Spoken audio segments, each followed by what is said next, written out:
3, 2. Hello everyone, Brandon here at Impeccabilities, powered by Kaizink.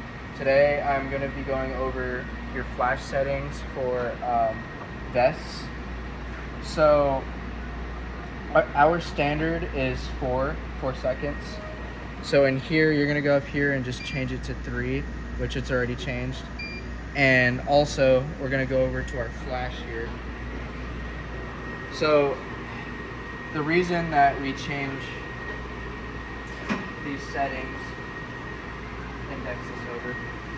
So once it hits this flash here, if it was still at 4 seconds, it would potentially scorch. And we've learned this the hard way.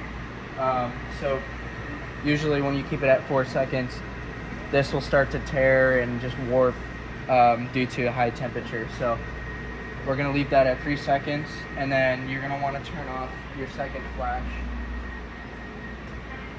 And it looks like it's already off, so you turn this flash and it's just going to get flashed once. And yeah, that's the settings for vests. Thank you.